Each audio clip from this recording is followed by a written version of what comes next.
2 চাকার মোটরসাইকেলকে 3 চাকার মোটরসাইকেলে কনভার্ট করতে চান আপনি এখনই? তাহলে আপনার জন্য এই ভিডিওটি। আপনি দেখতে পাচ্ছেন আমরা 2 চাকার মোটরসাইকেলকে 3 চাকার মোটরসাইকেলে কনভার্ট করেছি। আমরা কত আকর্ষণীয়ভাবে 2 চাকার মোটরসাইকেলকে 3 চাকার মোটরসাইকেলে কনভার্ট করেছি এবং আমরা মোটরসাইকেলের পেছনে একটি ব্যাক গিয়ার বক্স লাগিয়েছি এবং আপনারা দেখতে পাচ্ছেন আমরা অ্যালো রিম দিয়েছি।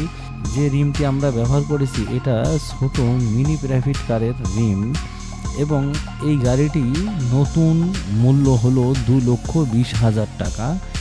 আপনারা যদি এই ধরনের গাড়ি নতুন প্রতন এবং সকল ধরনের মডিফাই গাড়ি কমপ্লিট করতে চান বৃদ্ধ প্রতিবন্ধী ভাই এবং বোনেদের জন্য আমাদের সাথে যোগাযোগ করতে পারেন স্ক্রিনে দেওয়া নাম্বারে।